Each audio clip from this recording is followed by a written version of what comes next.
Всем привет! Пришел смотреть новую работу. Пока сижу, жду чела, сниму начало видео.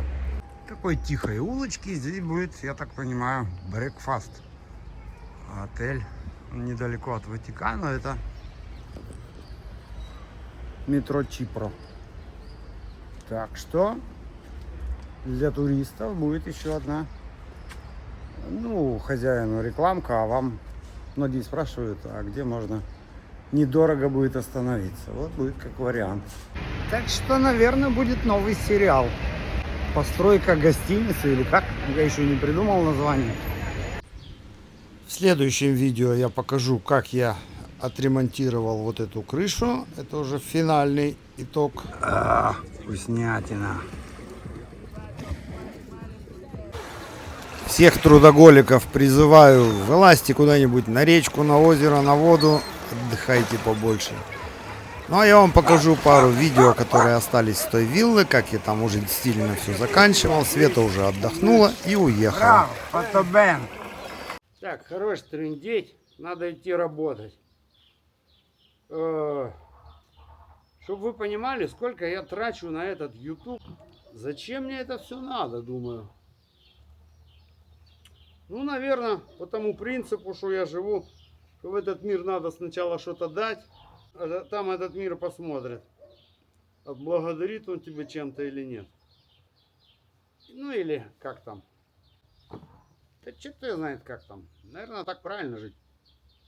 Мы же хотим все наоборот, чего-то взять, да побольше. А потом а зачем и давать-то уже? Не, так не работает. Так не работает. Все в этом мире крутится. Вот меня, знаете, сколько обманывали по жизни. Оно мне не ломало жизнь никак. Оно как-то стабилизировалось потом. И я делал шаг шире, лучше, дальше. И в этом и прикол этой жизни, этой игры жизни, что ли. Так что не бойтесь. Жизнь не такая жестокая, она вам просто отражает ваше поведение. Так как вы к ней, так и она к вам. То ли лицом, то ли другим местом. Все, иду работать. Опять меня загнали на эту лестницу. Но я уже вам не буду показывать, как я тут мажу. Что-нибудь другое лучше расскажу. Что тут показывать? Лестница как и лестница. Правда, тут уже ребята что-то мазали. Что-то доделываю, что-то переделываю. Ну вот, пришел. Что мне надо? Все это поднять на 3-й этаж. Ведро с краской. Есть лифт. И красить стены опять. Насколько все, говорю вам, просто. Никаких тебе забот. Четкая минимальная работа. Вот, красить стены, чтобы они были нормальные. Мне такие работы нравятся. С одной стороны работаешь, с другой стороны отдыхаешь, как после той виллы. Ну что там такое огромное количество всего, что все просто, когда, опять же, есть деньги. Ну и мне самое главное освободить эту комнату еще. Для этого надо приготовить где-то место. Не так-то тут и много. Просто надо место, куда это сложить, и все. Хочу сегодня до обеда убежать отсюда. Здесь у нас примерно так. Здесь я все. Один умывальник работает, соединил, а второй там надо играться с этими соединениями. И скажу вам, после всей проделанной работы я еще должен этой ерундой заниматься. Вот у меня должен быть какой-то помощник, отдельно вложенный в эту смету, и который каждый день есть чем заниматься вот этими уборками, там, мытьем всяких кисточек, инструмента, на улице слаживанием того мусора. В общем, такое. Но приходится все самому, так что поделаешь.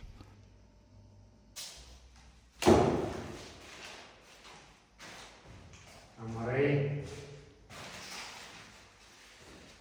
Мешок.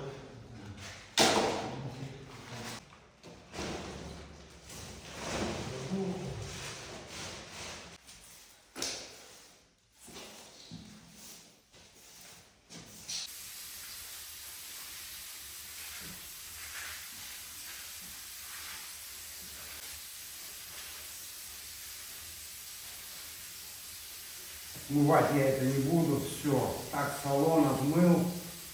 У меня знаете, сколько жена берет вот так вот после ремонта, запущена? Ну, 100 евро в день выходит такая уборка. А я шо? Опять бесплатно. Yes.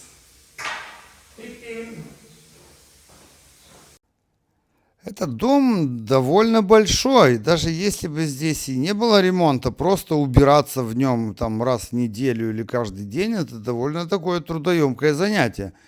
А плюс еще территория вокруг дома. Блин, без 15,8.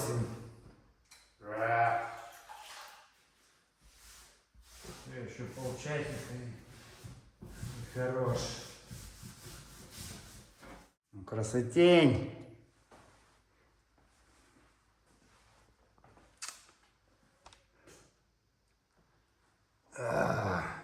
Кто помнит, какой у нас камин был. Ну, внизу его надо доработать. Там есть кусок мрамора вырезать, помыть. Ну, то уже такое.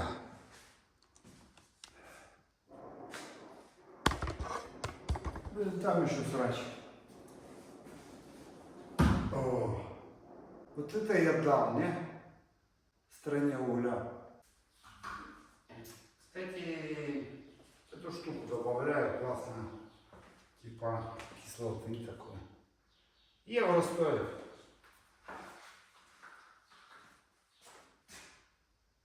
Так шипит чуть-чуть. Кислота.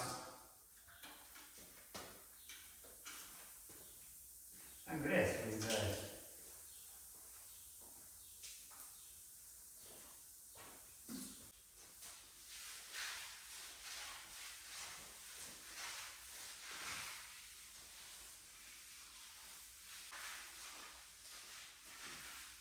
Кстати, с этим уксусом ни в коем случае мрамор нельзя мыть. Пятна остаются, какая-то химия происходит.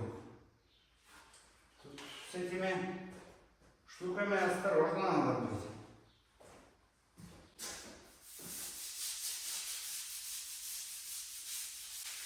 Кстати, там на входной двери, видите, нету панели. Кто смотрел видео, я ее снял, думал заказать новую, либо отремонтировать эту. Но Света отдала этому стекольщику-оконщику, которого теперь ни окон, ни панели, ни его. Где же мне доверить установить панель на бронированную дверь? Моя задача полы мыть. Не масил. Думаю, что еще будем делать какие-то работы. Но у меня пока есть там, надо передохнуть, сделать паузу в этом доме. Что я слишком себя загнал, как вы говорите, делаю все как для себя. Это уже перебор здесь. Я наверняка тут уже слишком переделал. Знаете, приходишь, дом большой, все что-то там чуть-чуть, это чуть-чуть то, а вот давай еще тут. Вот. И вот и полдня прошло. И делаешь работу, а как ты скажешь, что ты там сделал 10 мелочей, это очень сложно. Поэтому надо менять как-то стратегию, эту всю оплаты, работы и все такое. Но я, в принципе, доволен. Плитку даже протереть не могу, представляете, нету сил. Вот нету и все. Здесь столько протереть. Даже если я ее протру, мне все равно надо будет что-то другое протереть. И это бесконечно здесь. Вот так вот смотришь на каждую фигню, что вот сделал, прошел. Столбы, углы. Думаешь, сколько туда было вложено времени, сил, материалов всяких. И сейчас оно так пень вылетело. Классно, конечно, но ничего, что-то я заработал здесь, но сказать, что я супер заработал, я не могу сказать. Ну, в общем-то, и не рассчитывал. Ну, надеюсь, что будет что-то в перспективе. Посмотрим, что приедет хозяйка. В понедельник приеду, с ней поговорю. Какие-то деньги возьму. Да и так. Ну, наверное, подумаете, что же я уже не покрасил лестницу. Да, потому что здесь еще подшпаклевывать, здесь еще окно надо устанавливать. На лестнице неудобно работать. Внизу тоже надо ее всю закрывать.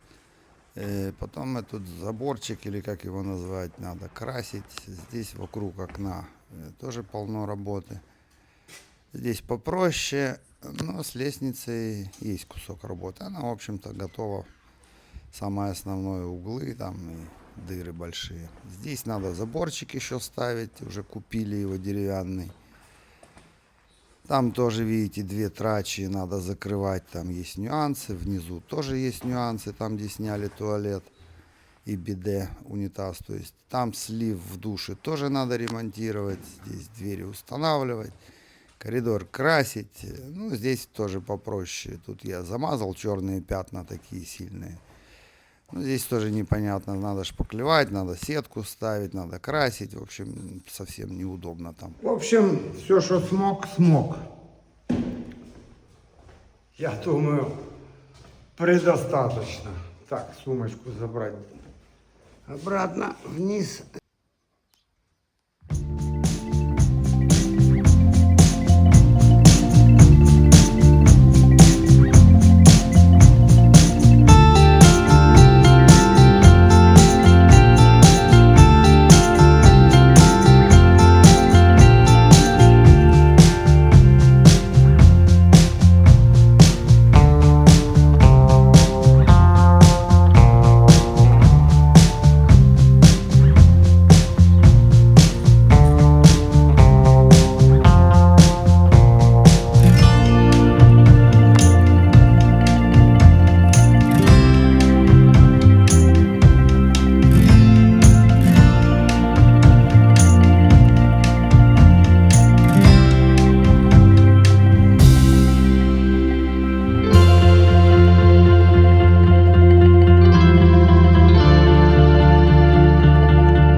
Даже холодильник с прохладной водой. Как тут жарко. Кстати, здесь обалденно. Особенно в этом салоне. Прохлада какая-то естественная такая. Оставил ее мужу гитару. Он тоже любитель. Пусть поет своей жене серенады. Вот 2 комнаты, как они заказывали. Одна для него, одна для нее.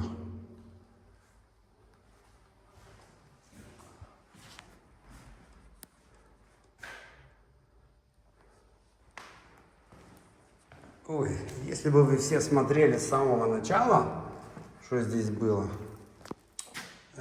Тут у меня просто времени нет, понимаете? Тут еще надо делать все.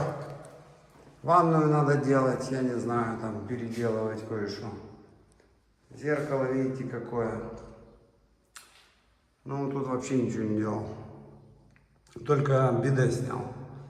Ну, и здесь 2-я комнатка. Все чисто. Все классно. Свет работает. Все работает. По минимуму. Насколько хватило денег, опять же, и насколько травку хозяйка теперь сама постригет, она очень хотела. Щиточек у меня, видите, все в порядке. Тоже, кто помнит, что здесь было. 3 дня я его переделывал, чтобы понимали. Все это раскручивал, перекручивал. Ну, еще надо подшпаклевывать. Ну, это в прошлом видео хотел выложить вам этот важный такой момент. Я совсем забыл, что надо было поменять эти форсунки, потому что у нас газовый баллон, и форсунки отличаются от, скажем, пропана этого и центрального, что идет. Здесь сжиженный газ, а в трубах там другой газ, допустим, в Риме. И здесь он сильно горят комфорки таким, чуть ли не факелом. А вот покажу вам, как оно должно гореть. Ну, меняются они просто. Желательно иметь эти головки, потому что, ну, без головки плоскогубцами не залезешь, либо трубчатый ключ какой-то нужен. Ну, или просто для профилактики, для прочистки. Иногда они забиваются. Ну, я приспособился, есть такой спрей. для прочистки этих карбюраторов. Довольно неплохо чистит, тоже не откручивая. И тоже, видите, один раз мне звонит тоже женщина, говорит, не работает плита, можете приехать посмотреть. Ну, там, видимо, еще что-то с краниками было. Я говорю, могу. Говорит, сколько мне будет стоить? А мне через весь Рим там ехать еще, я что-то сказал, ну, около 40 евро. Тут, знаете, 20 евро только ты должен взять только за то, что ты приехал. Вообще просто посмотреть или ничего не делать. Она говорит, не, мне очень дорого. Ну, а дешевле, ну вот вы представляете, да, действительно клевая работа. Ну, а за сколько я должен ехать? За 20 евро полдня потратить? Вот такая вот с ценами ерунда получается. Ну, вот так должно быть. Видите, оно под напором идет, а то оно горело таким вялым пламенем и сильно большим.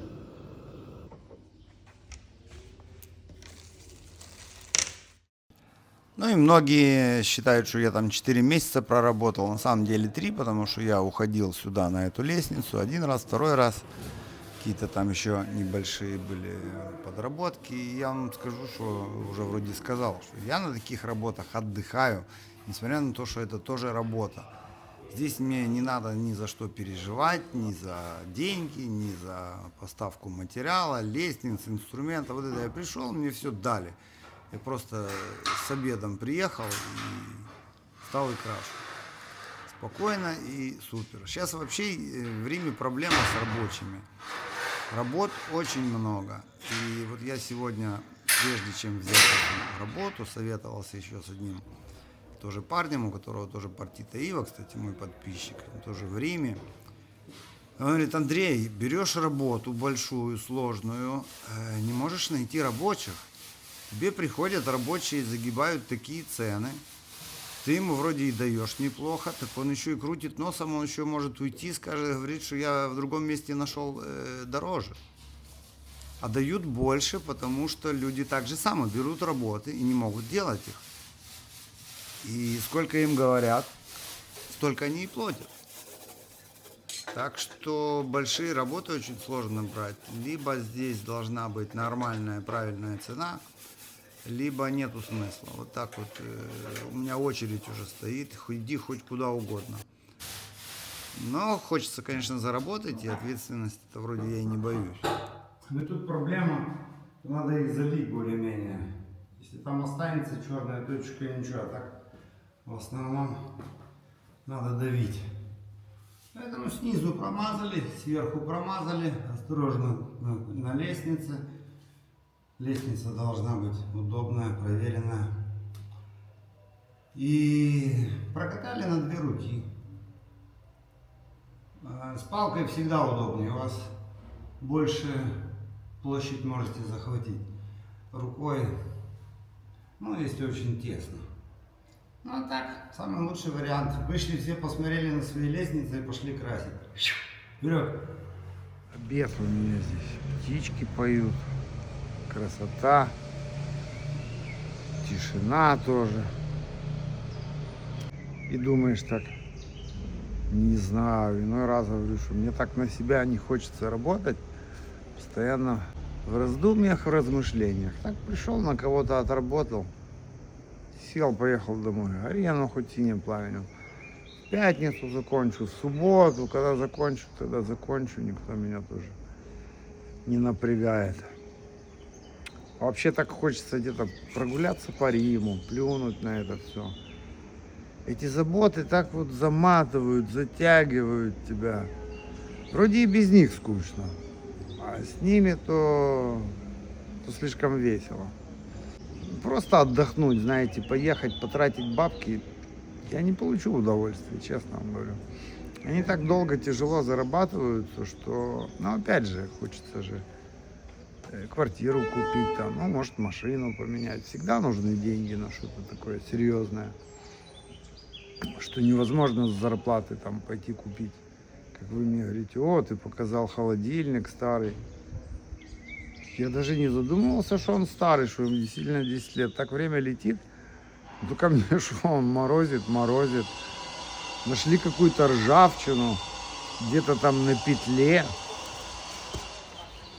Люди, что бы вы ни купили в наше современное время, я вам говорю, новое, сегодня, через год-два, это уже будет старое. Потому что настолько все прогресс выпускают. Причем все, чем новее, тем оно меньше у него срок годности. Ну и скажу вам еще такие секреты, ну, во всяком случае, мои. Допустим, на примере моего квартиру, когда мы сняли, там, где я живу, там, где мне сказали, у тебя холодильник старый. Вы не знаете, что такое старый холодильник. Мы зашли, когда в эту квартиру, надо было заплатить античипа за нее, а это было, напомню, лет 17 назад. Я вообще тогда работал на минимум, и ни языка, ничего. Это были деньги. Квартира была полностью пустая, без мебели, без газовой плиты. Мы просто варили на электрической маленькой. При том, что еще 2 комнаты мы сдавали нашим девчонкам, чтобы легче это было оплачивать. Платили тогда 700 евро в месяц. И не было ничего, ни светильников, только вот газовый котел, душевая кабина, унитаз, биде, умывальники. Все это мы искали по знакомым, что-то покупали, еще тогда плиту купили за 70 евро, помню, бэушную. А то первые дни готовили просто на электрической маленькой плите такой. Очень тяжело было. А вы мне сейчас говорите, у тебя старый холодильник, блин. Я этот холодильник, вы не знаете, мой первый холодильник. Уж точно бы я его не показывал. Хотя, почему бы и нет. То есть очень сложно было. И все эти светильники, всю эту мебель постепенно на работе работаешь, люди же выкидывают. Я все тащил домой. Машины не было. Это все надо было еще кого-то заказать. Скажем, вам могут подарить шкаф, а вы должны 100 евро заплатить, чтобы вам его привезли. Допустим, здесь, вот где я работаю, видите, эти светильники все будут менять. То есть эти, ну, фактически выкинутся. То есть вот так вот тащил домой. Ну, покрасившие эти такие. Такой, кстати, и на виллу принес. У меня один валялся где-то, может, где-то прикреплю пока. И здесь, допустим, закончили ворота. Как вы мне говорили, что я тюрьму там сделал. Ну, чтобы вы понимали, как в Риме дома. Тюрьма. Вот вам, пожалуйста. Тюрьма. Тем не менее. Видите, сколько остается всякой плитки? Они закончили 4 года, здесь это делался ремонт. Что-то покупается с перебором. И оно фактически им не нужно. Ну так, да, они могут где-то отвезти, сложить, но для них это гемор. Это кто-то должен это спустить вниз в камион. Кому оно надо нафиг? И видите, здесь целый поддон плитки. Я не знаю, может быть, они будут ее куда-то ставить. Но фактически этого счета никому нету. Если бы мне надо было, допустим, я бы мог себе урвать спокойно. Мог бы с портьером договориться, так сказать. И вот таким образом можно себе дом построить. Вот эти штуки, это подпорки. Если вы, допустим, хотите что-то подпереть, она раздвигается. Видите, валяется. Толком оно вроде, может быть, и надо, но если оно и пропадет, никто сильно переживать не будет. Если потихоньку тащите домой, и со временем можно дом построить. Если у вас есть там в запасе лет 5. А когда вот так вот быстро, да, каждые какие-то там 20 метров плитки идешь, покупаешь, и это все, тут 50 евро, там 100 евро, наваливается целая сумма. Ну вот видите, даже эти решетки можно было бы и забрать. Куда-то туда пристроить. Мне оно надо. Мне оно, знаете, в машину не влезет, они тяжелые, надо брать напарника. Опять же говорю, что может что-то быть, а привезти это проблема. Ну и, конечно, лучше, когда у тебя есть фургон. Фургон, страховка дороже платить. Там уже свои нюансы. Ну, вот так. Один раз заработал где-то 100 с чем-то евро. Вот такие окна полностью в квартире меняли. А это дюраль алюминий. Пошел, сдал. Такое. Так, иду работать. Надо потолки покрасить белым, потом стены желтым. Все, лестница готова. Краска тоже. Пол моем, дорожки убрали. Все як має бути. Ну, я работаю, какие-то идеи приходят. Кусочки буду вам добавлять. Скажу вам такой один нюанс, секрет, что если вы покупаете здесь квартиру и берете итальянцев, да и вообще кого угодно, но в основном, знаете, как итальянцы реагируют? Итальянцы уже наслышаны, что у русских купа денег, что они здесь покупают крутые виллы. Поэтому, какая бы ни была цена в Италии на работу, то, что он должен сделать, он всегда будет его жаба давить. А, я здесь итальянец не могу купить, а вы приезжаете, скупаете у нас квартиры. И у них есть такая тихая злость. Поэтому пока в процессе у него эта работа, скорее всего, он вас будет тупо разводить по возможности на деньги. А вы хотите, купили хату, ну, значит, я тоже хочу на вас заработать. Типа такое. Оно не видно, оно скрыто, но это по-любому будет. Ну, и итальянцы есть разные. Кто более такой с ненавистью к иностранцам, кто менее. Не то, что она есть у всех, это по-любому. Как я отношусь к этому? Средне, скажем. По минимуму я вообще редко. Так должно быть настроение какое-то, в зависимости от ситуации. Мне вот, допустим, позвонила девушка, не знаю, где она меня нашла, там в Телеграме или где. Дали ей мой номер. Бойлер надо поменять. Ну, я вам покажу фотку бойлера. Я говорю, вышли мне фотку. Блин, он находится где-то там в Сапалках, наверху. Это же там надо сливать воду. Это, короче, купа работы. Ну и здесь надо понимать, что это не установка, а замена бойлера. Да его кто-то устанавливал, там не думали, что его когда-то менять надо будет. Пустой-то его легко первый раз установить, а поменять. Ну я изогнул еще где-то возле Ватикана она живет. То есть район опять же не дешевый, это не старая бабушка там. Пылесос включили. Мебель ставят, всю хату новой мебелью завезли вчера, до сих пор делают. И это самое, то есть зона не дешевая. А, нет, он говорит, мне 200 евро дорого, я понимаю, что дорого. А просто так играться, мне надо взять напарника. Напарнику тоже заплатить. Как минимум полдня потратить. Я не знаю, что купит она тут бойлер, или я должен купить. Потом старый надо выкинуть, понимаете? Сколько же я должен взять за эту работу? И так она не перезвонила, и не надо мне такого. Я вам говорю, что мне здесь платят 120 плюс 20 за дорогу на бензин.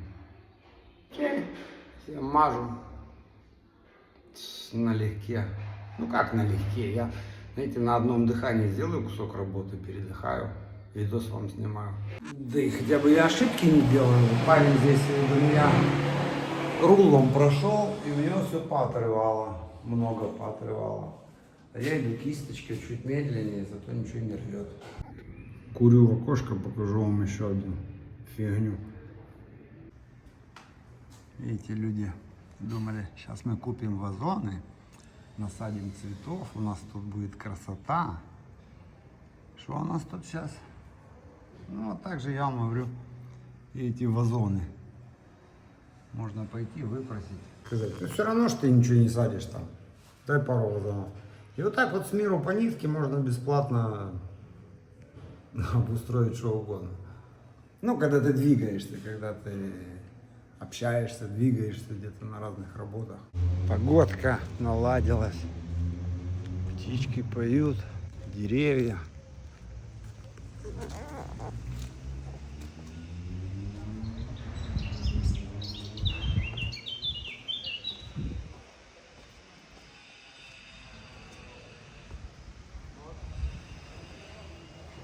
Сколько зелени здесь. Классно, не?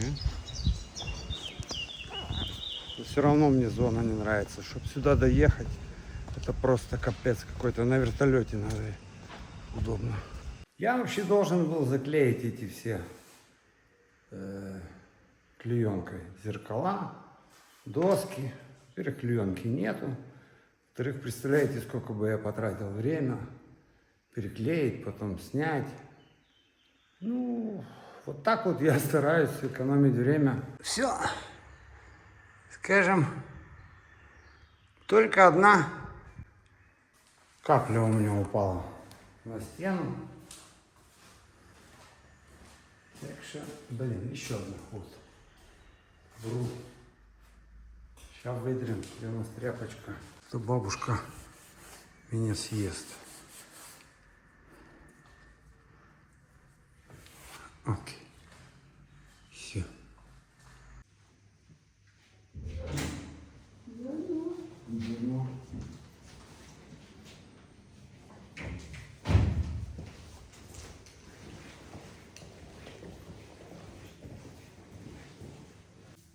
Кстати, почему здесь неудобно было бы скотч клеить? Потому что, ну, видите, поверхности разные.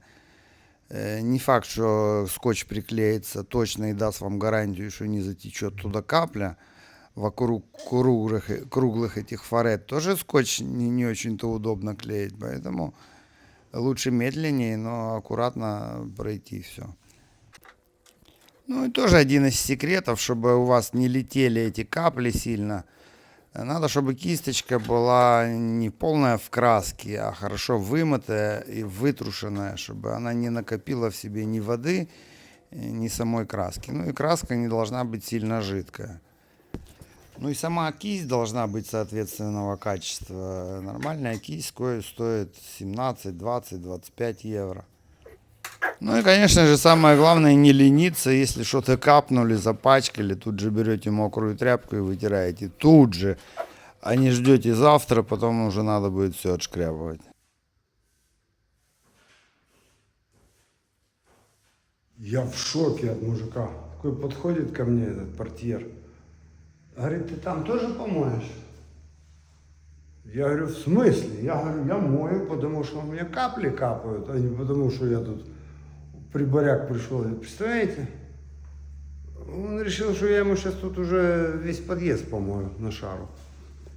Блин, вот люди прикольные. Они здесь вообще, по-моему, никогда не видел, чтобы мыли. А он говорит, сейчас, может, помоешь мне? Да, сейчас, разбежался она. Только потолок закончу красить и сразу примусь полы мыть.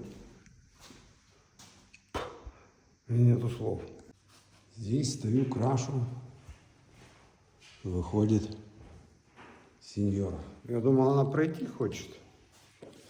Я говорю, хотите пройти, я уберу. Не, она говорит, а сколько ты еще будешь красить? Я говорю, сеньора, где? Думаю, здесь, говорю, я начал, ну, не знаю, думаю, возле дверей она хочет выйти или что хочет.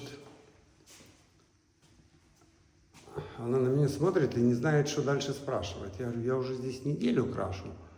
А когда закончу, что? Вообще лестницу уйду отсюда? Или вашу дверь, или этот кусок?